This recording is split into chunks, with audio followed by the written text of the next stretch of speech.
The world's most irrelevant and ridiculous right-wing network just launched.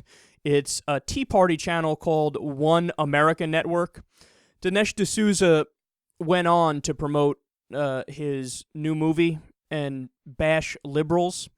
But take note during the conversation here, as he's bashing liberals, the things that he says liberals believe are historical facts. Do liberals not get that contradiction that if you open up our borders, everyone would flow in? We're seeing it happen right now. Yet liberals, I'm generalizing, hate America. The Pew Research poll shows that it's not me just talking here. Well, what's really been going on, Rick, is that for a generation, this goes back to the 1960s. I think what happened was there was a generation of spoiled, overfed, affluent young people who turned bitterly against the Vietnam War. Now, they might have been right about the war, but what they did, which I think is unforgivable, is they, through the prism of Vietnam, went back to the beginning of American history. In fact, even before American history, to Columbus. And they basically rewrote American history to make America the bad guy in all circumstances. Columbus was a rapist and a slaver. The founding was corrupt because the founders allegedly said all men are created equal, but they allowed slavery to continue. One crime and sin after another until the wonderful 60s came along, and then Rosa Parks wouldn't sit in the back of the bus, and so on. So this is the leftist narrative that is drummed into the minds of our young people. In a sense, we're teaching our young people to hate America. Where do I begin? It's not teaching young people to hate America to bring up facts. Dissent is the highest form of patriotism. To speak about the faults of your country doesn't mean you're putting it down. It means you're trying to make it better. How can you improve upon what we have if you don't acknowledge flaws? It's like any professional sports player will tell you.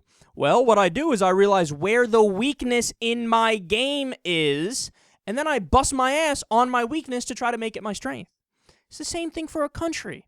And like we discussed the other day, the way that conservatives love America is like shitty parents and how they love their kids. See, what they do is they say, oh, what is that? My son or my daughter is 14 years old and doing crack cocaine, and every once in a while doing heroin, doing this massive speedball, cutting all their classes, dating 24-year-old fuck up, riding on the back of a motorcycle going 85 miles an hour, and disrespecting everybody in the family.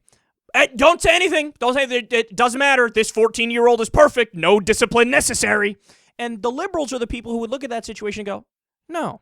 Since I love my son or daughter, I'm going to sit him or her down and say, the fuck is wrong with you? Let me educate you something about this world that we're living in. You need to stop this destructive path that you're on. We're going to get you help. We love you endlessly, but we need to make sure that we fix these problems because we don't want you ruining your life and winding up in an early grave.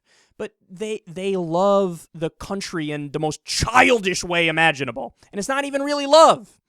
It's blinded acceptance, and it ends up being rationalizing away really, really bad things, which leads to the part where he goes through a list here.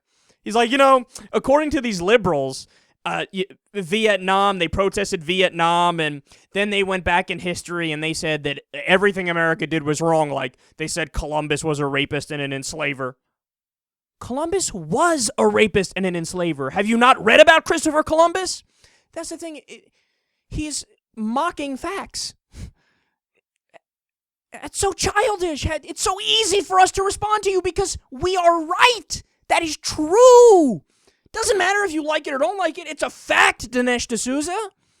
Yes, Columbus was a shitty human being. Yes, the founders did say, we are all created equal. Anyway, come here, slave bitch.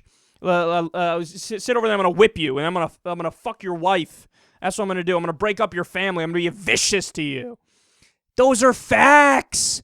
It was a massive contradiction the country was founded on. We believe all men and women are created equal, except women and black people.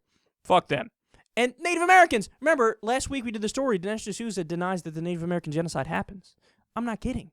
He said, no, see, what happened was people from Europe, they came here, they had these other diseases, and then over a X amount of years, whatever, the people died, and it wasn't really a genocide, it was just they had the cold virus or something. I'm not kidding, he actually believes that. No, he glosses over the smallpox blankets that we gave them. He glosses over westward expansion and the Trail of Tears and the Indian Removal Act and the fact that it was a slaughter and a genocide. He tries to pretend like, no, it's simply based on the fact that they weren't accustomed to our viruses that Europeans had when they came over. That was a little bit of it. Most of it was a massive genocide, but he denies it. So again, he's angry at us for bringing up facts. So he's childish in that respect. And just to the fucking silly-ass host in the beginning who's irrelevant, nobody even knows who the fuck he is. He's like, why don't these liberals get open borders? Everybody will come in. Well, number one, nobody's calling for open borders, you fucking idiot. I haven't heard anybody ever. There are some libertarians that call for open borders. I haven't heard any progressives say, let's fuck it, just open up all the borders and just let it. I've never heard anybody say that. Never heard anybody say that. And they would argue I'm this uber progressive who's in that movement, right? Never heard anybody argue for that. But then also, they deny the fact that immigration is net zero anyway. Yeah, there were a few hundred kids that got across the border recently. Overall, that doesn't take into account the people that are leaving and the record number of deportations that happened under Obama. So immigration is net zero. It's been since the Great Recession. Read some articles. Do some fucking research before you talk.